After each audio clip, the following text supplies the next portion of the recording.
ജനാധിപത്യവും മതരാഷ്ട്രവും എന്നുള്ളതാണ് ഈ സാർവദേശീയ സാഹിത്യ ഉത്സവത്തിൽ എനിക്കിന്ന് സംസാരിക്കാൻ തന്നിട്ടുള്ള വിഷയം.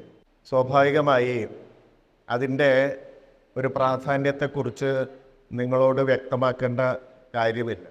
ഇക്കഴിഞ്ഞ ജനുവരി 26-ന് ഇന്ത്യ അതിൻ്റെ 75ാം റിപ്പബ്ലിക് ദിനം ആഘോഷിക്കുകയുണ്ടായി. എന്ന് പറഞ്ഞാൽ ഇന്ത്യ ഒരു റിപ്പബ്ലിക്കായി 75 വർഷങ്ങൾ പിന്നിട്ടിരിക്കുന്നു എന്നുള്ളത് ചെറിയ കാര്യം. ഈ 75 വർഷം കൊണ്ട് സ്വാഭാവികമായി സ്വതന്ത്ര ഇന്ത്യയിലെ ഒരു പുതിയ സമൂഹ സങ്കല്പനം രൂപം കൊള്ളേണ്ട വേണ്ടത്ര കാലയളവായി എന്ന് നമുക്ക് മനസ്സിലാക്കാം. ഒരു 75 വർഷം എന്ന് പറയുന്നത് ചെറിയ കാലയളവല്ല. ഇന്ത്യയിലെ ഈ ഭരണഘടന മുന്നോട്ട് വെച്ചത് ഈ 1950 ജനുവരി 26-ന് പൂർണ്ണാർത്ഥത്തിൽ നിലവിൽ വന്ന ഇന്ത്യൻ ഭരണഘടന മുന്നിൽ വെച്ച ചില സങ്കല്പനങ്ങളുണ്ട്. അത് പ്രധാനമായി അത് ജനാധിപത്യത്തിലും മതേതരത്വത്തിലും അതുപോലെ തന്നെ തുല്യാവകാശത്തിലും ഊന്നിയ ഒരു റിപ്പബ്ലിക്കാണ് ഇത് എന്നാണ്. അത് വളരെ പ്രധാനപ്പെട്ട ഒരു കാര്യമായിരുന്നു. അന്നത്തെ ഒരു ലോക സാഹചര്യത്തെ സംബന്ധിച്ചിടത്തോളം ഒരു ഭരണഘടന ഇത്തരം കാര്യങ്ങൾ മുന്നോട്ട് വയ്ക്കുക എന്ന് പറയുന്നത് വളരെ പ്രധാനപ്പെട്ട കാര്യമായിരുന്നു. അതിനുള്ളിൽ തന്നെ പല വിമർശനങ്ങളും ഉണ്ടായിട്ടുണ്ട്. കോൺസ്റ്റിറ്റ്യൂവൻ്റ് അസംബ്ലിയിൽ അന്ന് കമ്മ്യൂണിസ്റ്റ് പാർട്ടിയുടെ മെമ്പറായിരുന്ന സോമനാഥ് ലാഹിരി ഒരു വിമർശനം അന്ന് മുന്നോട്ട് വയ്ക്കുകയുണ്ടായിട്ടുണ്ട്. എന്ന് പറഞ്ഞാൽ ഒരു ഭരണഘടനയ്ക്ക് സാമൂഹ്യ വിപ്ലവം നടത്താൻ കഴിയില്ല, മറിച്ച് ജനങ്ങൾക്കാണ് സാമൂഹ്യ വിപ്ലവം നടത്താൻ കഴിയുക. അതുകൊണ്ട് ജനങ്ങളുടെ ഒരു സാമൂഹ്യ വിപ്ലവ ശേഷിയെ ഒരു ഭരണഘടന ഏറ്റെടുത്താൽ അത് ഒരുപക്ഷെ അതിനെ നിർവീര്യവൽക്കരിക്കുക, ആ കാര്യങ്ങളെ നിർവീര്യവൽക്കരിക്കുകയാണ് ചെയ്യുക എന്ന് പറയുന്ന ഒരു വിമർശനം അന്ന് സോമനാഥ് ലാഹിരി മുന്നോട്ട് വയ്ക്കുന്നുണ്ട്. എന്ന് പറഞ്ഞാൽ ആ ഭരണഘടനയുടെ പ്രസക്തിയാണ് അത് കാണിക്കുന്നത്. എന്ന് പറഞ്ഞാൽ സാധാരണഗതിയിൽ ഒരു പൊളിറ്റിക്കൽ ഐഡിയോളജി, പൊളിറ്റിക്കൽ രാഷ്ട്രീയ പ്രത്യയശാസ്ത്രം മുന്നോട്ട് വെക്കേണ്ട പല ആശയങ്ങളും പല സങ്കല്പനങ്ങളും ഒരു ഭരണഘടന എന്നുള്ള നിലയിൽ അത് സ്വാംശീകരിക്കുന്നുണ്ട്. അപ്പോൾ ആ അർത്ഥത്തിൽ അത്ര പുരോഗമനപരമായിരുന്നു ഇന്ത്യയുടെ ഭരണഘടന എന്ന് നമുക്ക് പറയാം. ആ ഭരണഘടനയ്ക്ക് കീഴിൽ 75 വർഷം പൂർത്തിയാക്കുമ്പോൾ നമ്മൾ ഒരു തരത്തിൽ അന്വേഷിക്കേണ്ടത് ഇതിനുള്ളിൽ പറഞ്ഞിട്ടുള്ള ഈ സങ്കല്പനങ്ങൾക്ക് അനുസരിച്ചിട്ടുള്ള ഒരു സമൂഹം രൂപപ്പെട്ടോ എന്നുള്ളതാണ് ഏറ്റവും പ്രധാനപ്പെട്ട പ്രശ്നം. എന്ന് പറഞ്ഞാൽ സമൂഹം ഈ സങ്കല്പനങ്ങളെ ആഗിരണം ചെയ്തോ എന്നുള്ളതാണ് നമ്മുടെ മുന്നിലെ ആദ്യത്തെ ചോദ്യം എന്ന് പറയുന്നത്. അപ്പോൾ നമ്മൾ കാണുന്ന ചിത്രം എന്ന് പറയുന്നത് ജനുവരി 22-ന് ഒരു അയോധ്യയിൽ ഒരു രാമക്ഷേത്രം ഉയരുന്നു.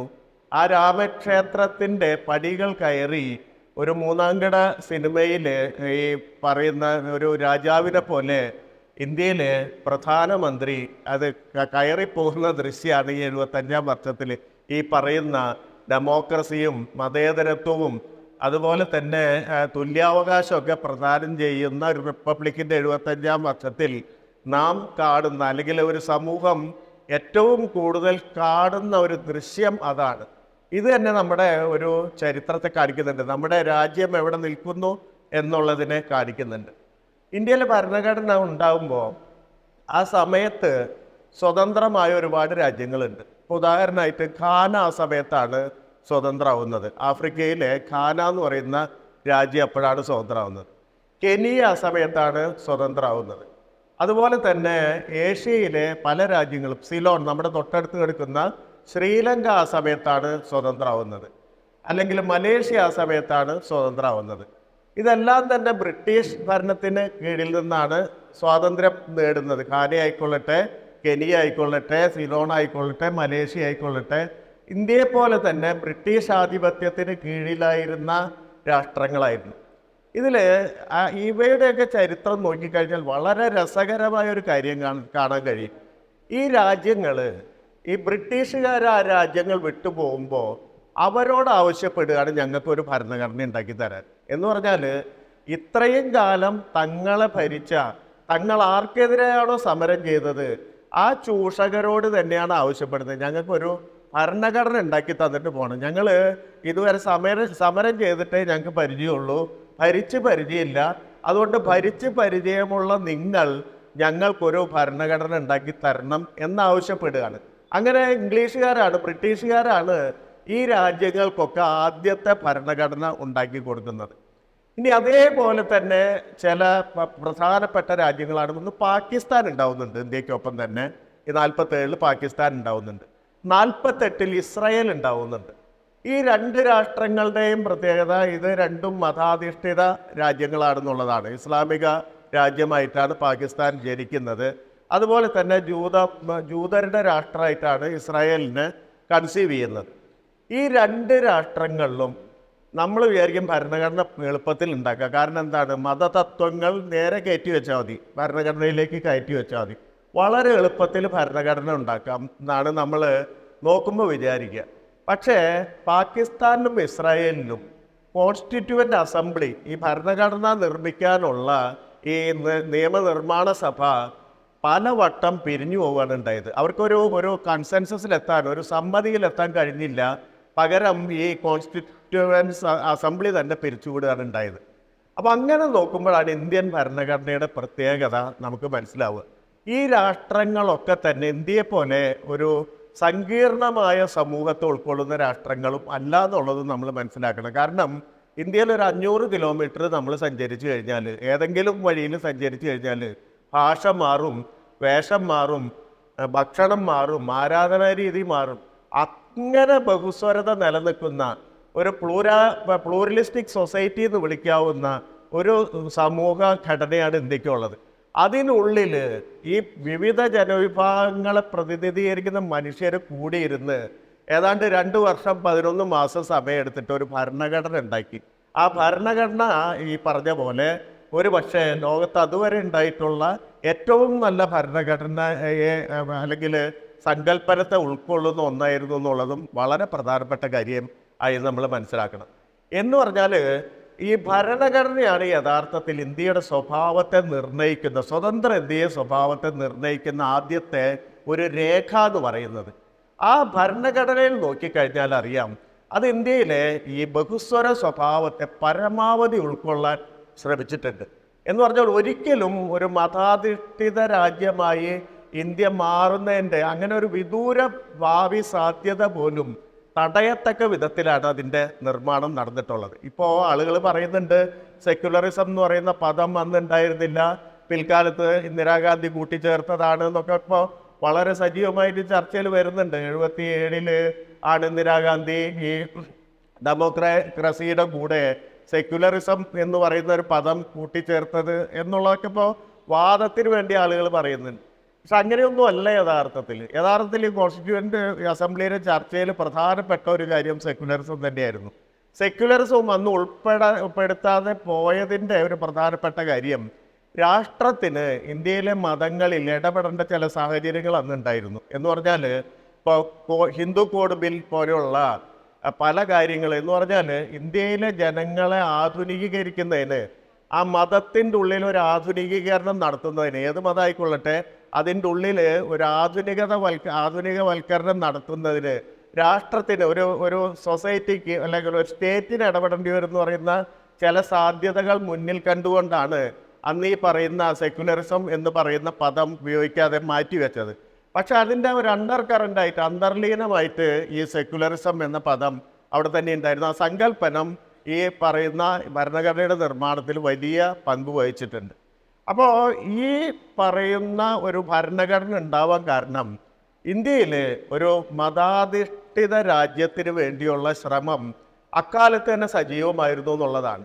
ഇന്ത്യയിലെ എല്ലാ ഗ്രേറ്റ് ലീഡേഴ്സും, പ്രധാനപ്പെട്ട നേതാക്കളും മുഴുവൻ അതിനെപ്പറ്റി ബോധവാന്മാരായിരുന്നു. കാരണം 46 മുതൽ 48 വരെ ഇന്ത്യയുടെ ചരിത്രം പ്രത്യേകമായി എടുത്തു നോക്കിയാലും പൊതുവേ ഇന്ത്യൻ ചരിത്രം 20-ാം നൂറ്റാണ്ട് മുതലുള്ള ഇന്ത്യൻ ചരിത്രം എടുത്തു നോക്കി കഴിഞ്ഞാലും ഒരു മതാധിഷ്ഠിത രാജ്യം കെട്ടിപ്പടുക്കാനുള്ള ശ്രമങ്ങൾ പല കോണിൽ നിന്നും നടന്നിരുന്നു. നമ്മളെ സംബന്ധിച്ചിടത്തോളം ഇത് അത്തരത്തിൽ ഇന്ത്യ ചരിത്രത്തെ പരിശോധിക്കാൻ മുതിർന്നിട്ടില്ല ഈ കാലം വരെ. എന്ന് പറഞ്ഞാൽ ഇപ്പോൾ ഒരു മതാധിഷ്ഠിതമായിട്ടുള്ളൊരു ഫാസിസം, മതത്തിനെ മുൻനിർത്തിയുള്ളൊരു ഫാസിസ്റ്റ് ഭരണം വളരെ വലിയ രീതിയിൽ നമ്മളെയൊക്കെ ചൂഴ്ന്ന് നിൽക്കുന്ന ഒരു ഘട്ടത്തിലാണ് നമ്മൾ ആ കാര്യത്തെക്കുറിച്ച് ആലോചിക്കുന്നത്. എന്ന് പറഞ്ഞാൽ ഇന്ത്യയിലെ പൊതുവെ സ്വാതന്ത്ര്യ സമര ചരിത്രത്തെ അല്ലെങ്കിൽ ഇന്ത്യയിൽ നടന്നിട്ടുള്ള ബ്രിട്ടീഷ് വിരുദ്ധ സമരങ്ങളെ മുഴുവൻ നമ്മൾ കണ്ടിട്ടുള്ള സ്വാതന്ത്ര്യ സമരമായിട്ടാണ്. അതുകൊണ്ട് നമ്മൾ 1857 തൊട്ടുള്ള എല്ലാ സ്ട്രഗിൾസിനെയും എല്ലാ സമരങ്ങളെയും ഈ സ്വാതന്ത്ര്യ സമര പോരാട്ടങ്ങളായി തന്നെ എണ്ണുകയും അതനുസരിച്ച് ഇന്ത്യ ചരിത്രം രൂപീകരിക്കുകയും ചെയ്തു. അതനുസരിച്ചിട്ടാണ് നമ്മൾ ക്ലാസ് മുറികളിലൊക്കെ ചരിത്രം പഠിപ്പിച്ചിട്ടുള്ളത്.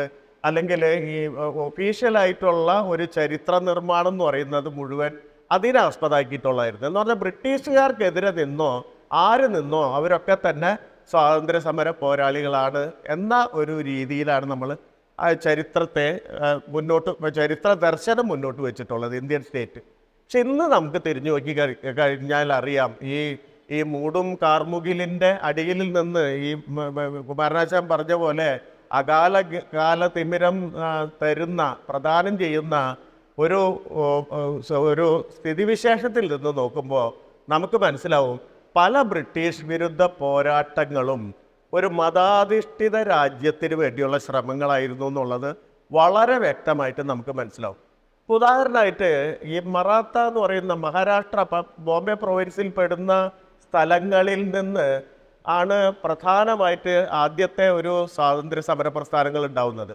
അത് മുഴുവൻ സായുധ സമരത്തിന് ആഹ്വാനം ചെയ്യുന്നതായിരുന്നു. ഒരു ആയുധമെടുത്ത് ബ്രിട്ടീഷുകാരോട് പോരാടാൻ ആഹ്വാനം ചെയ്യുന്ന സമരങ്ങളായിരുന്നു. ഈ സമരങ്ങളൊക്കെ നോക്കിക്കഴിഞ്ഞാൽ അതിനൊപ്പം തന്നെ സായുധ സമരത്തോടടുത്ത് നിൽക്കുന്ന തീവ്രവാദം സ്വീകരിക്കുന്ന ധാരകളുണ്ടായിരുന്നു. ഇതൊക്കെ നോക്കിക്കഴിഞ്ഞാൽ നമുക്ക് മനസ്സിലാവും. ഇന്ന് നമുക്ക് നോക്കിക്കഴിഞ്ഞാൽ വളരെ വ്യക്തമായി മനസ്സിലാക്കും അതൊരു പൊളിറ്റിക്കൽ ബ്രാഹ്മണിസം ആയിരുന്നു അതിനൊക്കെ നയിച്ചിരുന്നത്. ഒരു രാഷ്ട്രീയ ബ്രാഹ്മണിസം അല്ലെങ്കിൽ ഈ പറയുന്ന ബ്രാഹ്മണാധിഷ്ഠിതമായൊരു രാജ്യം ഉണ്ടാക്കാൻ വേണ്ടിയിട്ടായിരുന്നു ശ്രമിച്ചിരുന്നതെന്ന് നമുക്ക് വളരെ വ്യക്തമായിട്ട് മനസ്സിലാവും. ഒരു ഉദാഹരണമായിട്ട് ഇപ്പം സാധാരണ ഈ നമ്മൾ പൊതുവേ പറയാറുള്ളത് ഇപ്പോൾ ഭരിക്കുന്ന ഭരണകൂടം ഒരു ഹിന്ദുത്വ ഫാസിസ്റ്റ് ഭരണകൂടത്തിൻ്റെ ഏറ്റവും വലിയ ഡ്രോബാക്കായിട്ട് നമ്മൾ എതിർ നിൽക്കുന്നവർ ചൂണ്ടിക്കാണിക്കുന്നതും അവർ ഇൻറ്റേർണലൈസ് ചെയ്തിട്ടുള്ളതുമായ ഒരു കാര്യം എന്ന് പറയുന്നത് സ്വാതന്ത്ര്യ സമര പ്രസ്ഥാനത്തിൽ അവരൊന്നും പങ്കെടുത്തിട്ടില്ല എന്നുള്ളതാണ്. പ്രത്യേകിച്ച് RSS പോലെയുള്ള ഒരു സംഘടന പരസ്യമായി തന്നെ ഈ സ്വാതന്ത്ര്യ സമരത്തിൽ പോവരുത് എന്ന് അതിൻ്റെ അണികളോട് ആവശ്യപ്പെട്ട ചരിത്രമൊക്കെ നമുക്കറിയാം. അപ്പോൾ അവർ ഇപ്പോൾ അത് മറികടക്കാൻ ശ്രമിക്കുന്നത് സവർക്കറെ പോലെയുള്ള ഈ ഹിന്ദുത്വ ഫാസിസത്തിന് അടിത്തറയിട്ട ആളുകളെ ചൂണ്ടിക്കാണിച്ചിട്ടാണ്. ഇപ്പോൾ സവർക്കറിൻ്റെ ഒരു ഘട്ടം വരെ 1911 വരെയുള്ള സവർക്കറിൻ്റെ ജീവിതം പരിശോധിച്ച് കഴിഞ്ഞാൽ അതൊക്കെ ബ്രിട്ടീഷുകാർക്ക് എതിരായിരുന്നു. എന്ന് പറഞ്ഞാൽ അയാളുടെ യുവത്വം 28 വയസ്സ് വരെയുള്ള ജീവിതം പരിശോധിച്ച് കഴിഞ്ഞാൽ അത് മുഴുവൻ ബ്രിട്ടീഷുകാർക്കെതിരെ നടത്തിയ സമരമായിരുന്നു.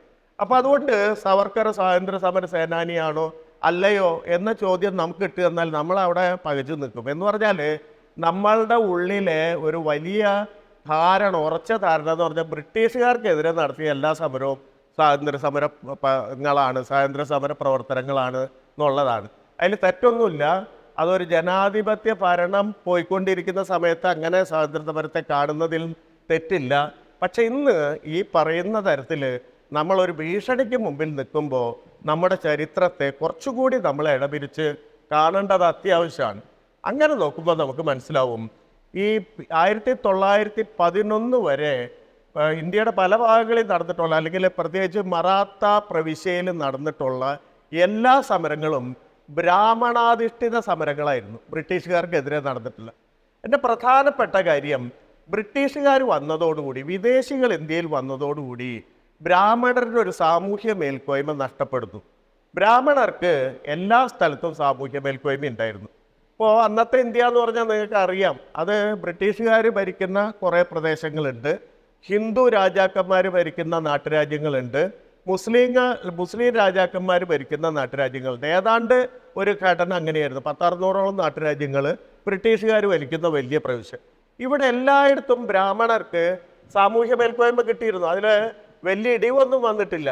പക്ഷേ ബ്രാഹ്മണർ ഏറ്റവും മുകളിൽ, ഒരു പിരമിഡിൻ്റെ ഏറ്റവും മുകളിൽ നിന്നിരുന്ന എന്ന് പറഞ്ഞാൽ ഈ സ്മൃതി ശ്രുതി പുരാണോക്ത എന്ന് പറയും. എന്ന് പറഞ്ഞാൽ ബ്രാഹ്മണൻ ബ്രഹ്മാവിൻ്റെ മുഖത്ത് നിന്ന് ഉത്ഭവിച്ചതാണ് എന്ന് പറയുന്ന സ്മൃതികളുടെയും ശ്രുതികളുടെയും പുരാണങ്ങളുടെയും ഉക്തികൾക്കനുസരിച്ചിട്ടുള്ള ഒരു സമൂഹഘടനയിൽ ഏറ്റവും മുകളിൽ നിൽക്കുന്ന വർഗം അവരായിരുന്നു.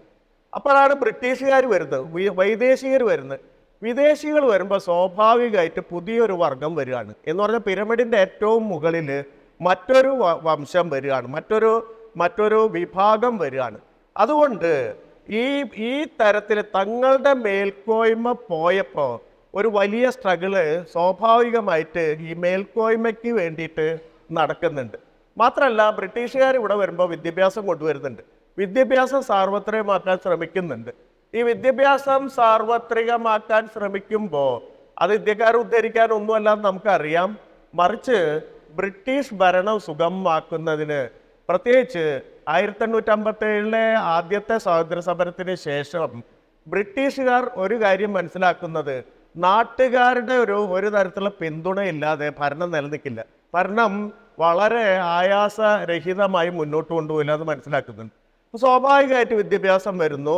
ഗുമസ്തരെ, ഇന്ത്യക്കാരെ ഗുമസ്തരാക്കുന്ന, ബ്രിട്ടീഷ് ഗുമസ്തരാക്കാനുള്ള ഒരു ചാനൽ എന്നുള്ള നിലയ്ക്ക്, പ്രത്യേകിച്ച് ബോംബെ പ്രസിഡൻസിയിൽ എൽഫിൻസ്റ്റൺ ഒക്കെ വന്നിട്ട് ഒരുപാട് സ്കൂളുകളൊക്കെ തുറക്കുന്നു, വിദ്യാലയങ്ങളൊക്കെ തുറക്കുന്നു. സ്വാഭാവികമായിട്ട് ഈ വിദ്യാലയങ്ങളിലും കയറി പറ്റുന്നത് ബ്രാഹ്മണർ തന്നെയാണ്.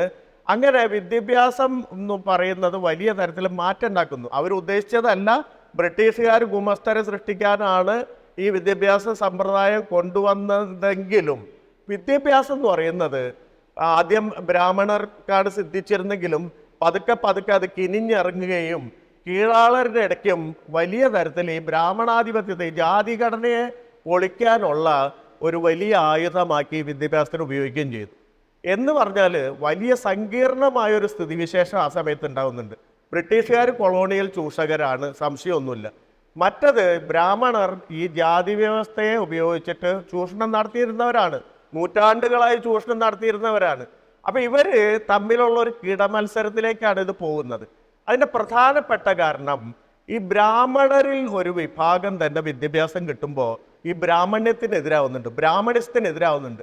ഈ ബ്രാഹ്മണിസം അങ്ങേയറ്റവും അന്ധവും ക്രൂരവും അതുപോലെ തന്നെ ചൂഷണത്തിൽ അധിഷ്ഠിതവുമായ ഒന്നാണെന്ന് അതിനുള്ളിൽ തന്നെ വലിയ വിമർശനം ഉണ്ടാവുന്നുണ്ട്. എന്ന് പറഞ്ഞാൽ ഒരു തരത്തിൽ പുരോഗമനത്തിൻ്റെതായിട്ടുള്ള അംശങ്ങൾ അതിലുണ്ടാവുന്നുണ്ട്. മറാത്ത സൊസൈറ്റി നോക്കുകയാണെങ്കിൽ ഗോഖലെ പോലെയുള്ള ആൾക്കാർ, റാനഡെ പോലെയുള്ള ആൾക്കാർ മുഴുവൻ ഇത്തരത്തിൽ ഒരു പ്രോഗ്രസീവ് ആയിട്ടുള്ള നിലപാട് ബ്രാഹ്മണ്യത്തിനുള്ളിൽ തന്നെ എടുക്കുന്നുണ്ട് ഒരു ഭാഗത്ത്.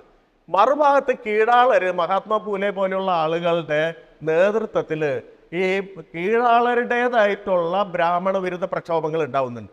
അപ്പൊ യാഥാസ്ഥിതിക ബ്രാഹ്മണ്യം യഥാർത്ഥത്തിൽ ഈ രണ്ട് തരത്തിലുള്ള പ്രക്ഷോഭങ്ങളുടെ ഇടയിൽപ്പെട്ട് ഞെരുങ്ങുന്നുണ്ട്. എന്ന് പറഞ്ഞാൽ ഒരു ഭാഗത്ത് അതിനുള്ളിൽ തന്നെ ഒരു പിളർപ്പുണ്ടാവുന്നു. ഈ ജാതിഘടന, ബ്രാഹ്മണ്യ എന്ന് പറയുന്നത് ഇത് ഉപേക്ഷിക്കപ്പെടേണ്ട ഒന്നാണെന്നുള്ള ബോധം അതിനുള്ളിൽ തന്നെ പരത്താൻ ഉപയോഗിക്കുന്നു. അങ്ങനെ ഒരു വിഭാഗം ബ്രാഹ്മണർ പ്രോഗ്രസീവ് ആവുന്നു, അത് അതിനുള്ളിൽ ഒരു പിളർപ്പുണ്ടാക്കുന്നു. മറുവശത്ത് കീഴാളര് ഈ ബ്രാഹ്മണ്യത്തിനെതിരെ മറ്റൊരു പടം നയിക്കുന്നു. അപ്പൊ യാഥാസ്ഥിതിക ബ്രാഹ്മണ്യത്തിന്റെ ഒരു പ്രശ്നം എന്താ വെച്ചാൽ സാമൂഹ്യ മേൽക്കോയ്മ പോയി ബ്രിട്ടീഷുകാർ വന്നപ്പോൾ അവിടെ ഒരു പ്രശ്നം വന്നു. ഇപ്പോൾ ഇന്റേണലായിട്ട് ഇവിടെയും ഒരു പ്രശ്നം വരികയാണ്. തങ്ങൾക്ക് മേൽക്കോയ്മയുള്ള ആ ഗണത്തിൽ തന്നെ വലിയ പ്രശ്നം വരുന്നു.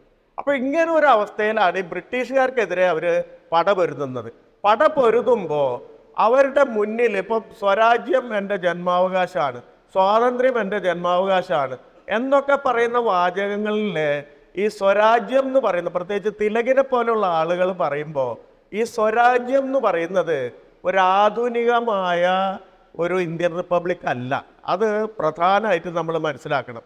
അത് ബ്രാഹ്മണ കേന്ദ്രിതമായിട്ടുള്ള പഴയ സാമൂഹ്യ മേൽക്കോയ്മ തിരിച്ചു പിടിക്കുന്ന ആ ഒരു രാജ്യത്തെയാണ് സ്വരാജ്യം എന്ന് പലപ്പോഴും തിലകൊക്കെ ഉദ്ദേശിക്കുന്നത്.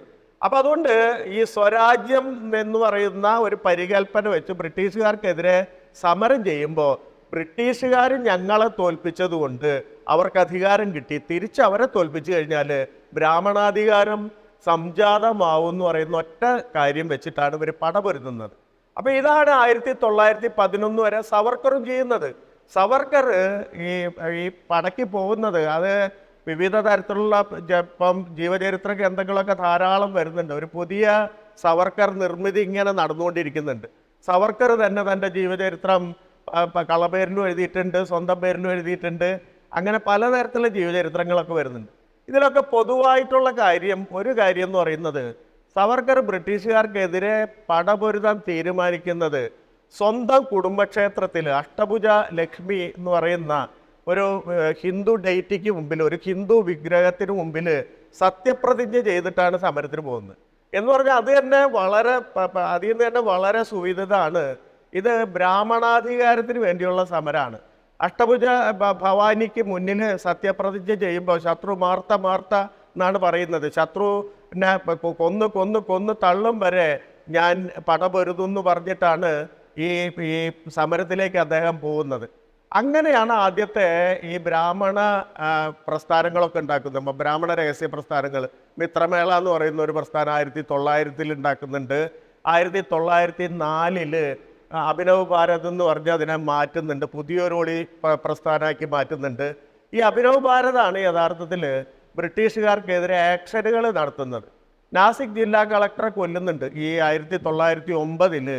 അവിടെ ഒരു 19 വയസ്സുള്ള അനന്ത് കൻഹാരെ എന്ന് പറയുന്ന ഒരു ചിത്പാവൻ ബ്രാഹ്മണ യുവാവ് AMT ജാക്സൺ എന്ന് പറയുന്ന ആർതർ ബേസൺ ടിപ്പറ്റ്സ് ജാക്സൺ എന്ന് പറയുന്ന നാസിക് ജില്ലാ കളക്ടറെ വെടിവെച്ച് കൊല്ലുന്നുണ്ട്.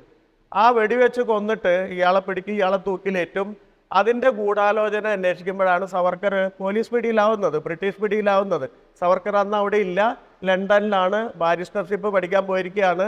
പക്ഷേ ലണ്ടനിൽ നിന്ന് ഇറക്കുമതി ചെയ്ത പിസ്റ്റൾ ഉപയോഗിച്ചിട്ടാണ് ഈ കൻഹാരെ ഈ കളക്ടറെ വെടിവെച്ച് കൊന്നതെന്ന് മനസ്സിലാക്കുകയും അങ്ങനെയാണ് ജയിലിലാവുന്നത്. ഈ ജയിലിലാവുന്ന ഘട്ടം വരെ സവർക്കർ ബ്രിട്ടീഷ് വിരുദ്ധനാണ്, യാതൊരു സംശയവുമില്ല. നമ്മൾ അത് വളരെ കൃത്യമായ ചരിത്രമാണ്. പക്ഷേ ഈ ബ്രിട്ടീഷ് വിരുദ്ധത എന്ന് പറയുന്നത് മേൽക്കോയ്മയ്ക്ക് വേണ്ടിയുള്ള സമരമാണ്. എന്ന് പറഞ്ഞാൽ ബ്രാഹ്മണ മേൽക്കോയ്മ നിലനിർത്താനുള്ള സമരമാണ്. തങ്ങൾക്ക് മുകളിൽ ഒരു പുതിയ വർഗം വന്നപ്പോൾ അവരെ എതിർത്ത് തങ്ങളുടെ മേൽക്കോയ്മ നിലനിർത്താൻ വേണ്ടിയിട്ടാണ് ഈ സമരങ്ങൾ മുഴുവൻ നടത്തുന്നത്. ആ സമയത്തെ മുഴുവൻ സ്ട്രഗിൾസ് നോക്കിയാലും നമുക്ക് സൂക്ഷ്മമായിട്ട് നോക്കിയാൽ നമുക്കത് കാണാൻ കഴിയും. സവർക്കർ ജയിലിൽ പോകുന്നു. ജയിലിൽ പോയപ്പോഴാണ് വലിയ ഈ പറഞ്ഞ പോലെ 50 വർഷത്തെ തടവ് ശിക്ഷയ്ക്കാണ് വിധിക്കുന്നത്. ഈ 50 വർഷത്തെ തടവ് ശിക്ഷയായിട്ട് ആൻഡമാനിൽ പോകുന്നു. ആൻഡമാനിലെ സെല്ലുലാർ ജയിലിൽ പോകുന്നു. അവിടെ വെച്ച് ആണ് മാപ്പ് എഴുതി കൊടുക്കുന്നത്. നമുക്കറിയാം, അത് 7 മാപ്പ് അദ്ദേഹം കൊടുക്കുന്നുണ്ട്. 7 മാപ്പപേക്ഷകൾ കൊടുക്കുന്നുണ്ട്. ഇതിൻ്റെയൊക്കെ അവസാനം ആണ് ഇദ്ദേഹത്തെ റിലീസ് ചെയ്യാൻ തീരുമാനിക്കുന്നത്. ഈ 7 മാപ്പപേക്ഷകളും തുടർച്ചയായിട്ട് പറയുന്ന ഒരു കാര്യം, ഞാൻ ബ്രിട്ടീഷ് വിരുദ്ധത ഉപേക്ഷിക്കുകയാണ്. ഞാൻ ബ്രിട്ടീഷ് വിരുദ്ധത ഉപേക്ഷിക്കുകയാണെന്ന് മാത്രമല്ല, എൻ്റെ കൂടെ ഈ ബ്രിട്ടീഷുകാർക്കെതിരെ സമരത്തിന് വന്ന എല്ലാ മനുഷ്യരെയും ഞാൻ ബ്രിട്ടീഷ് കോൺസ്റ്റിറ്റ്യൂഷൻ്റെ, ബ്രിട്ടീഷ് ഭരണഘടനയുടെ നിയമവ്യവസ്ഥയ്ക്കുള്ളിലേക്ക് കൊണ്ടുവരാം എന്നാണ് ആവശ്യപ്പെടുന്നത്. ഈ ആവശ്യപ്പെടുന്നത് പലപ്പോഴും ഇപ്പോൾ പറയുന്നത് തന്ത്രമായിരുന്നു, ടാക്ടിക്സ് ആയിരുന്നു, സവർക്കറുടെ ഒരു രക്ഷപ്പെടാനുള്ള തന്ത്രമായിരുന്നു എന്നൊക്കെയാണ്. ഇത് ഒരു തന്ത്രമല്ല. കാരണം പിന്നീട് സവർക്കർ ബ്രിട്ടീഷുകാർക്കെതിരെ തിരിഞ്ഞിട്ടില്ല. മാത്രമല്ല, 24-നാണ് അദ്ദേഹം സ്വതന്ത്രമാവുന്നത്. 1911 ജയിലിൽ പോകുന്നു. 24-ലാണ് ജയിൽ വിമുക്തനാവുന്നത്. ഈ 23-ൽ, അതിനൊരു വർഷം മുമ്പാണ് ഹിന്ദുത്വം എന്ന് പറയുന്ന ഈ ഇപ്പോഴത്തെ ഹിന്ദുത്വ ഫാസിസത്തിൻ്റെ ഒരു മാനിഫെസ്റ്റോ എന്ന് പറയുന്ന ഈ പുസ്തകം പുറത്തിറങ്ങുന്നത്. 55 പേജുള്ള പുസ്തകം പുറത്തിറങ്ങുന്നത്, ഈ എസെൻഷ്യൽസ് ഓഫ് ഹിന്ദുത്വ എന്നുള്ള പേരിൽ പുറത്തിറങ്ങുന്നത്. അപ്പോൾ ഈ പുസ്തകം പുറത്തിറങ്ങുന്നത് വരെ ബ്രാഹ്മണ മേൽക്കോയ്മ സമരം ചെയ്ത ബ്രിട്ടീഷുകാരോടായിരുന്നു. ഈ സമരം വഴി, സായുധ സമരം വഴി ഇവരെ മാറ്റി നിർത്തിയിട്ട് തങ്ങളുടെ മേൽക്കോയ്മ സ്ഥാപിക്കുക എന്നായിരുന്നു വിചാരിച്ചിരുന്നത്. അപ്പം നമ്മുടെ ഈ മതാധിഷ്ഠിത രാജ്യത്തിൻ്റെ അതിനെപ്പറ്റിയുള്ള ആദ്യത്തെ ദർശനം ശരിക്ക് ഈ സായുധ സമരധാരികളാണ് മുന്നോട്ട് വയ്ക്കുന്നത്. ബംഗാളിലും ഇതേപോലെ തന്നെ ഈ സായുധ സമരങ്ങൾ നടക്കുന്നുണ്ട്. ഭഗത് സിംഗിൻ്റെ ഈ പഞ്ചാബ് വിപ്ലവകാരികൾ മാത്രമാണ് യഥാർത്ഥത്തിൽ മറ്റൊരു തരത്തിൽ ഒരു പുതിയ റിപ്പബ്ലിക്കിന് വേണ്ടി സായുധ സമരം ഏറ്റെടുക്കുന്ന ആളുകൾ. മറ്റെല്ലാ കാലത്തുണ്ടായിരുന്ന സായുധ സമരങ്ങൾ നോക്കിക്കഴിഞ്ഞാൽ നമുക്ക് മനസ്സിലാവും, അതൊക്കെ തന്നെ ബ്രാഹ്മണിസ്റ്റ് പ്രസ്ഥാനങ്ങളായിരുന്നു. ബ്രാഹ്മണികമായിട്ടുള്ള മേൽക്കോയ്മ നിലനിർത്താൻ വേണ്ടിയുള്ള സമരങ്ങളായിരുന്നു. ഇതിനെന്ത് പറ്റുന്നു എന്ന് വിചാരിച്ചാൽ, ഒന്ന് ജയിലിൽ പോയിട്ട് കഷ്ടപ്പാടുകൾ അനുഭവിക്കുന്നത് കൊണ്ട് മാത്രമല്ല ലൈൻ മാറ്റുന്നത്.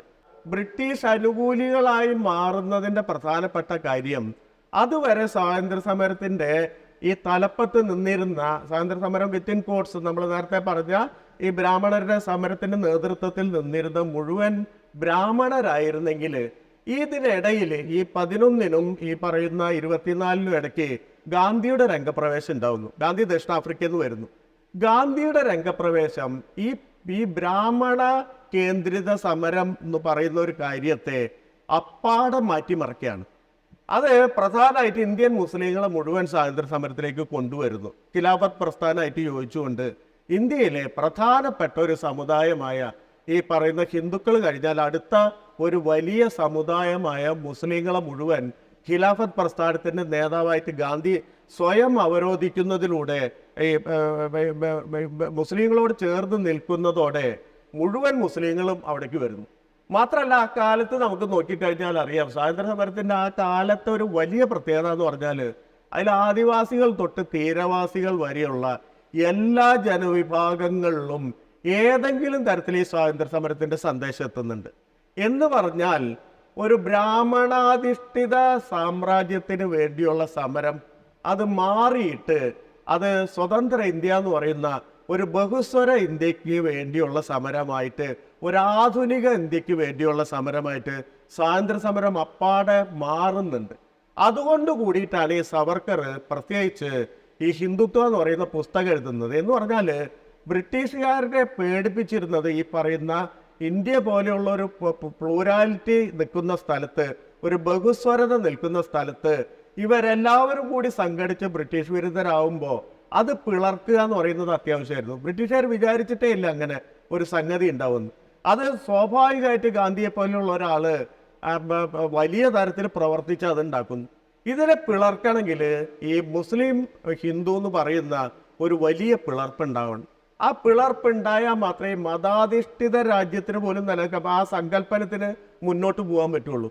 അല്ലെങ്കിൽ അത് മുന്നോട്ട് പോവില്ല. അതുകൊണ്ടാണ് ഹിന്ദുത്വം എന്ന് പറയുന്ന പുസ്തകം എഴുതുമ്പോൾ പ്രധാനപ്പെട്ട ശത്രു എന്ന് പറയുന്നത് മുസ്ലിം ആയിട്ട് തീരുന്നു. മുസ്ലിം വിരുദ്ധത ആദ്യമായിട്ട് ഇന്ത്യയിലേക്ക് വലിയ വിഷം തുപ്പുന്ന തരത്തിൽ കടന്നു വരുന്നു. ആ ചരിത്രമാണ് യഥാർത്ഥത്തിൽ ഈ പറയുന്ന ബ്രിട്ടീഷുകാർ അവരുടെ ചരിത്രത്തിൽ മുസ്ലിം ഇന്ത്യ, ഹിന്ദു ഇന്ത്യ എന്നൊക്കെ വിഭജിച്ചിട്ടുള്ള ആ വിഭജനങ്ങളെ തന്നെ ഉപയോഗിച്ച് ഈ പറയുന്ന പുതിയ ബ്രാഹ്മണികമായിട്ടുള്ള ഇടപെടല് അല്ലെങ്കിൽ മതാധിഷ്ഠിത രാജ്യത്തിന് വേണ്ടിയുള്ള ആ ചരിത്രത്തിന്റെ രണ്ടാം ഘട്ടത്തിൽ അത് ഭീകരമായിട്ടുള്ള മുസ്ലിം വിരോധമായിട്ടാണ് വരുന്നത്. അപ്പൊ ഒരേ സമയം അത് ബ്രിട്ടീഷുകാരുടെ ആനുകൂല്യം പറ്റുന്നുണ്ട്. കാരണം ഹിന്ദുവും മുസ്ലിമും തമ്മിൽ വിഭജിക്കപ്പെട്ടാല് അത് ഈ കൊളോണിയൽ ഭരണത്തിന് വളരെ സുഗമമായി മുന്നോട്ട് പോവാനാവും. രണ്ടാമത് ഒരു ഹിന്ദു കൺസോൾട്ടേഷൻ എന്ന് പറയുന്ന അതിൻ്റെ ഒരു ജാതിഘടന മൂലം ഹിന്ദുവിനെ ഏതെങ്കിലും തരത്തിൽ കൺസോൾട്ടേറ്റ് ചെയ്യിക്കണമെങ്കിൽ ഇത് പലരും ശ്രമിക്കുന്നുണ്ട്. ഹിന്ദു കൺസോൾട്ടേഷന് വേണ്ടി ഹിന്ദു സംഘടൻ മൂവ്മെന്റ് എന്ന് പറയുന്ന മൂവ്മെന്റുകൾ ഇഷ്ടംപോലെ ഉണ്ടാവുന്നുണ്ട്. കാരണം ഒരു സമുദായം എന്ന നിലയിൽ ഹിന്ദുക്കൾക്ക് ഒന്നിച്ച് നിൽക്കാൻ ഈ 1909 തൊട്ടൊക്കെ പല ശ്രമങ്ങളും നടത്തുന്നുണ്ട്. മിന്റോ മോർലി റിഫോംസ് ഒക്കെ വന്നപ്പോൾ സ്വാഭാവികമായിട്ട് ബ്രിട്ടീഷുകാര് മുസ്ലിങ്ങൾക്ക് സെപ്പറേറ്റ് കോൺസ്റ്റിറ്റ്യുവൻസി ഒക്കെ ഉണ്ടാക്കുന്നുണ്ട്. അപ്പൊ അത് തൊട്ട് അങ്ങനെ ഒരു വലിയ ശ്രമം നടക്കുന്നുണ്ട് ഹിന്ദു കൺസോൾട്ടേഷന് വേണ്ടി. സ്വാഭാവികമായിട്ട് ജാതിഘടന മൂലം ഒന്നും സഹായിക്കാതെ വരുന്നു. അപ്പോഴാണ് ഈ പറയുന്ന ഒരു അപരനെ ശത്രുവായി സൃഷ്ടിച്ച് ഈ മുസ്ലിം ഹെയ്റ്റ് എന്ന് പറയുന്ന ഒരു ആശയത്തിന്റെ പുറത്ത് ഈ മതാധിഷ്ഠിത ഭരണത്തെ മുന്നോട്ട് കൊണ്ടുപോകാൻ ശ്രമിക്കുന്നത്. അപ്പൊ ശരിക്കും പറഞ്ഞാല് ഈ പൊളിറ്റിക്കൽ ബ്രാഹ്മണിസം എന്ന് പറയുന്നത് ഒരു മതാധിഷ്ഠിത ഭരണകൂടത്തിന് വേണ്ടിയുള്ള മാനിഫെസ്റ്റോ ആവുന്നത് യഥാർത്ഥത്തിൽ ഈ സവർക്കറിന്റെ ഈ പുസ്തകം വരുന്നതോട് കൂടിയിട്ടാണ്. ഈ എസെൻഷ്യൽസ് ഓഫ് ഹിന്ദുത്വ എന്ന് പറയുന്ന പുസ്തകം വരുന്നതോട് കൂടിയിട്ടാണ്. സവർക്കർ രണ്ട് കാര്യം മുന്നോട്ട് വെച്ചു. ഒന്ന്, എന്താണ് ഹിന്ദു രാജ്യം എന്ന് പറയുന്നത്? അത് രാജ്യത്തിന് ഒരു മാപ്പിംഗ് നടത്തി ആദ്യം. അത് സിന്ധു മുതൽ സിന്ധു വരെ എന്ന് പറയുന്ന പരികല്പന കൊണ്ടുവന്നു. നമുക്കറിയാം ഇന്ത്യയുടെ അന്നത്തെ ഭാരതത്തിന്റെ മുകൾ ഭാഗത്ത് സിന്ധു നദിയാണ് ഒരു അതിർത്തി എന്ന് പറയുന്നത്, വടക്കേ അതിർത്തി എന്ന് പറയുന്നത്. താഴെ ഇന്ത്യൻ മഹാസമുദ്രമാണ്. അപ്പം സിന്ധു എന്ന് പറഞ്ഞു കഴിഞ്ഞാൽ ഒരേ സമയം നദിയുമാണ് സമുദ്രവുമാണ്. അപ്പൊ ഇത് വെച്ചിട്ട് സിന്ധു മുതൽ സിന്ധു വരെ എന്ന് പറയുന്ന ഒരു പരികല്പന ഉണ്ടാക്കുകയാണ്. മാത്രമല്ല അതിന്റെ സമൂഹത്തിനെ സംബന്ധിച്ച് ഒരു പരികല്പന ഉണ്ടാക്കുന്നു. ആദ്യം രാജ്യം ഉണ്ടാക്കി. ആ സിന്ധു പര്യന്ത യസ്യ ഭാരത ഭൂമിക എന്നാണ് സവർക്കർ ഈ ഹിന്ദു രാജ്യത്തെ നിർവചിക്കുന്നത്. ആ സിന്ധു പര്യന്ത, ഇതാണ് സിന്ധു മുതൽ സിന്ധു വരെയുള്ള ആ സ്ഥലമാണ് യസ്യ ഭാരതഭൂമിക. ഭാരതഭൂമിക എന്ന് പറഞ്ഞാൽ അതാണ്. എന്ന് പറഞ്ഞാൽ ഇത് നിർവചിക്കുന്നത് ഈ 23 പുസ്തകമാണ്. അല്ലാതെ വേറൊരു പുരാണത്തിൽ നിങ്ങൾക്ക് കാണാൻ പറ്റില്ല. ഒരു പഴയ പുസ്തകങ്ങൾ എന്ന് പറയുന്ന ഒന്നിലും നിങ്ങൾക്ക് കാണാൻ പറ്റില്ല. മറിച്ച് ഈ പുസ്തകമാണ് മുന്നോട്ട് വെക്കുന്നത്. ഈ സിന്ധു പര്യന്ത യസ്യ ഭാരതഭൂമിക. സംസ്കൃതത്തിൽ പറഞ്ഞു കഴിഞ്ഞാൽ അതിന് പഴക്കം തോന്നുന്നുള്ളത് കൊണ്ട് ഈ നിർവചനവും ഇംഗ്ലീഷിൽ എഴുതിയ പുസ്തകമാണ് ഈ എസെൻഷ്യൽസ് ഓഫ് ഹിന്ദുത്വ. പക്ഷെ നിർവചനം നടത്തുന്നത് സംസ്കൃതത്തിലാണെന്ന് ഓർക്കണം. ഇത് വെക്കുകയാണ്. രണ്ടാമത് പൗരത്വത്തെ സംബന്ധിച്ച് ഒരാശയം വെക്കുന്നു. എന്ന് പറഞ്ഞാൽ ഇത് ഹിന്ദു ഭൂമിക ഇതാണെന്ന് നിർവചിച്ചു. ഇനി അതിൽ ആരായിരിക്കണം പൗരന്മാരെന്നുള്ള സംഗതി കൊണ്ടുവരുന്നു. പൗരത്വത്തിന് അദ്ദേഹം വെക്കുന്ന 2 മാനദണ്ഡങ്ങൾ. ഈ ഭാരതഭൂമിക സിന്ധു മുതൽ സിന്ധു വരെയുള്ള ഭൂമികയിൽ ജനിച്ച ആൾക്കാർ എന്ന് പറഞ്ഞാൽ അത് പിതൃഭൂമിയായിരിക്കണം. അതൊരു കൺസെപ്റ്റ്.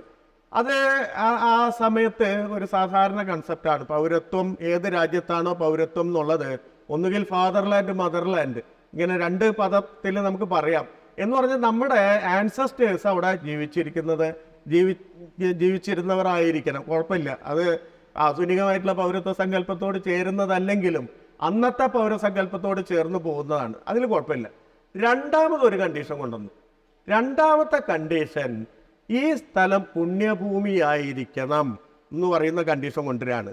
പിതൃഭൂമി ആയാൽ മാത്രം പോരാ, അത് പുണ്യഭൂമി കൂടിയാവണം. ആ കണ്ടീഷനാണ് ശരിക്കും പറഞ്ഞാൽ മുസ്ലിങ്ങളെ മുഴുവൻ പുറന്തള്ളാനുള്ള ഒരു കണ്ടീഷൻ. എന്ന് പറഞ്ഞാൽ ഒരു മുസ്ലിം കുടുംബം തലമുറയായിട്ട് ഇവിടെ ജീവിച്ചിരുന്നാലും അതിലേറ്റവും ഇളയ അംഗത്തെ വിളിച്ച് നമ്മൾ ചോദിക്കുകയാണ്, നിങ്ങളുടെ പുണ്യഭൂമി ഏതാണ് എന്ന് ചോദിച്ചാൽ മെക്കയാണ് മദീനയാണെന്ന് ഉത്തരം പറഞ്ഞാൽ പൗരത്വമില്ല, പുറത്താക്കും. ഒരു ക്രിസ്ത്യൻ കുടുംബത്തെ വിളിച്ചിട്ട്, ക്രിസ്ത്യൻ കുടുംബത്തിലെ ഒരു അംഗത്തെ വിളിച്ചിട്ട് അവരോട് ചോദിക്കുകയാണ്, നിങ്ങളുടെ പുണ്യഭൂമി ഏതാണ് എന്ന് ചോദിക്കുകയാണ്. വത്തിക്കാനാണ്, അല്ലെങ്കിൽ യെരുശലേമാണ്, ബത്ലഹേമാണെന്നൊക്കെ പറഞ്ഞാൽ അവരെ പുറത്താക്കി. ഇങ്ങനെ ഒരു സങ്കല്പമാണ് ഈ എസെൻഷ്യൽസ് ഓഫ് ഹിന്ദുത്വയിൽ ഈ മതാധിഷ്ഠിത റിപ്പബ്ലിക് സ്ഥാപിക്കുന്നതിന് വേണ്ടി സവർക്കർ കൊണ്ടുവരുന്നത്. സിന്ധു പര്യന്ത യസ്യ ഭാരത ഭൂമിക പിതൃഭൂ പുണ്യഭൂശ്ചൈവ സാവൈ ഹിന്ദു ഋതുസ്മൃത എന്ന് പറയുന്ന ഈ ശ്ലോകം വഴിയാണത് വരുന്നത്. ഈ ശ്ലോകം ഇപ്പോൾ പലരും ഉദ്ധരിക്കുന്നത് ഏതോ ഉപനിഷത്തിൽ നിന്ന് എടുത്ത പോലെയൊക്കെയാണ് ഉദ്ധരിക്കുന്നത്. സവർക്കർ എഴുതിയ ശ്ലോകമാണ്, സവർക്കർ ഉണ്ടാക്കിയ ഡെഫിനേഷനാണ്.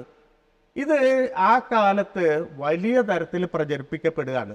RSS ഈ പുസ്തകത്തിൻ്റെ അടിസ്ഥാനത്തിലാണ് രൂപം കൊള്ളുന്നത്. 1925 രൂപം കൊള്ളുന്നത് 23 ഇറങ്ങിയ ഈ പുസ്തകത്തിൻ്റെ ഈ തത്വത്തെ ആസ്പദമാക്കിയിട്ടാണ്. ഈ പറയുന്ന പിതൃഭൂ എന്ന് പറയുന്ന 2 സങ്കല്പനങ്ങളെ പിടിച്ചുകൊണ്ടാണ് RSS ഉണ്ടാക്കുന്നത്. RSSൻ്റെ ഇന്ന് പറയുന്ന ഈ പുതിയ അവരുടെ ഒരു ഗീതം ഉണ്ടല്ലോ, ശാഖകൾ ആലപിക്കുന്നത്, അതിനു മുമ്പ് ആലപിച്ചിരുന്ന ഗാനം പോലും ഇതായിരുന്നു എന്നാണ് പല പണ്ഡിതന്മാരും അവകാശപ്പെടുന്നത്. ആ സമയത്ത് 25കളിൽ ഇതായിരുന്നു അവരുടെ ഗണഗീതം എന്നാണ് പറയുന്നത്. എന്ന് പറഞ്ഞാൽ ഈ സങ്കല്പം യഥാർത്ഥത്തിൽ ഒന്ന് ആലോചിച്ച് നോക്കുക. ലോകത്തിൽ എവിടെങ്കിലും അപ്ലൈ ചെയ്യാൻ പറ്റും. ഇന്ത്യ പോട്ടെ, ഇന്ത്യയിൽ ഇത് പറയുമ്പോൾ പെട്ടെന്ന് ഒരു ഹിന്ദു മണ്ഡലത്തിന് രൂപം കൊണ്ടുവരുന്ന ഒരു ഹിന്ദു മണ്ഡലത്തിന് വളരെ പെട്ടെന്ന് സംശീകരിക്കാൻ തോന്നും. കാരണം ഈ ഹിന്ദു മണ്ഡലത്തിന്റെ മുകൾ ഭാഗത്ത് നിൽക്കുന്നത് ബ്രാഹ്മണരാണ്, അല്ലെങ്കിൽ സവർണരാണ്. അവരെ സംബന്ധിച്ചിടത്തോളം മേൽക്കോയ്മ കിട്ടിക്കൊണ്ടിരുന്നവരാണ്. ആ മേൽക്കോയ്മ ഒരു രാഷ്ട്രമണ്ഡലത്തിലേക്ക് പരിവർത്തിക്കുക എന്ന് പറയുന്നത് വളരെ പ്രധാനപ്പെട്ട ഒരു കാര്യമായിട്ട് അവർക്ക് തോന്നും. അതൊന്ന്. അതുപോലെ തന്നെ ഈ പറയുന്നത് മുസ്ലിം വിരുദ്ധത എന്ന് പറയുന്ന ഒരു ആശയം അതിൻ്റെ ഉള്ളിൽ വരുമ്പോൾ സ്വാഭാവികമായിട്ട് ഒരു ശത്രു വരുന്നു, നേരിടാൻ ഒരു ശത്രു ഉണ്ടാകുന്നു. അത് ഹിന്ദു രാഷ്ട്രത്തെ പ്രചോദിപ്പിക്കുന്ന ഒരു ഘടകവുമാണ്. പക്ഷെ നമ്മൾ അന്ന് ഈ ക്വസ്റ്റ്യൻ ഈ സംഗതി വെക്കുമ്പോൾ നമ്മൾ ആലോചിക്കേണ്ടത് ഏത് രാജ്യത്താണ് ഇത് പ്രാവർത്തികമാക്കുക. ഇപ്പോൾ ഒരു പിൽക്കാലത്ത് ഉണ്ടായ പാകിസ്ഥാൻ എന്ന് പറയുന്ന ഒരു രാജ്യം എടുത്തു നോക്കുക. പാകിസ്ഥാനിൽ അത് മുസ്ലിം രാജ്യമാണ്, ഇസ്ലാമിക രാജ്യമാണ്. പാകിസ്ഥാനിൽ അപ്ലൈ ചെയ്യാൻ പറ്റുമോ ഈ തിയറം? കാരണം പാകിസ്ഥാനിലുള്ള മുസ്ലിമിനും പാകിസ്ഥാനല്ല പുണ്യഭൂമി, മെക്കയും മദീനയാണ്. ഒക്കെ പുറത്താക്കേണ്ടി വരില്ല, അവിടുന്ന് പൗരത്വം കൊടുക്കാൻ പറ്റുമോ? അല്ലെങ്കിൽ ഈ യൂറോപ്പിലെ ക്രിസ്ത്യൻ രാഷ്ട്രങ്ങൾ എടുത്തു നോക്കുക, അവിടെ നമുക്ക് അപ്ലൈ ചെയ്യാൻ പറ്റുമോ? ഇവര് മുഴുവൻ പുണ്യഭൂമി അവിടെയല്ലല്ലോ. അപ്പൊ അങ്ങനെ അത്ര അപ്സൈഡ് ആയിട്ടുള്ള ഒരു സങ്കല്പത്തിന് പുറത്താണ് യഥാർത്ഥത്തില് ഈ മതരാഷ്ട്രവാദം എന്ന് പറയുന്നത് കെട്ടിപ്പൊക്കിയിട്ടുള്ളത്. നമ്മൾ ആലോചിക്കേണ്ടത്, പൗരത്വ ബില്ല് അമെൻഡ് ചെയ്യുമ്പോൾ യഥാർത്ഥത്തിൽ ഇതാണ് എടുത്തു വയ്ക്കുന്നത്. ഈ സങ്കല്പമാണ് നമ്മളൊക്കെ ഈ ഭരണഘടനയിലേക്ക് കയറ്റി വെക്കാൻ ശ്രമിക്കുന്നത്. എന്ന് പറഞ്ഞാൽ മുസ്ലിമിനെ പുറന്തള്ളുക എന്ന് പറയുന്ന ഒരു സംഗതിയുടെ അടിസ്ഥാനം എന്ന് പറയുന്നത് ഈ പൗരത്വ സങ്കല്പമാണ്. ഈ പൗരത്വ സങ്കല്പത്തിലേക്കാണ് പ്രത്യേകിച്ച് ഈ മോഡിയുടെ പറയുന്ന ഈ ഇത്രയും വർഷത്തെ ഈ ഭരണം പൗരത്വ സങ്കല്പത്തെ പറ്റിയുള്ള ആശയമായിട്ട് മുന്നോട്ട് വെക്കുന്നത് ഈ സവർക്കറിസാണ്. ഇതാണ് മുന്നോട്ട് കൊണ്ടുപോകുന്നതെന്ന് മനസ്സിലാക്കാം.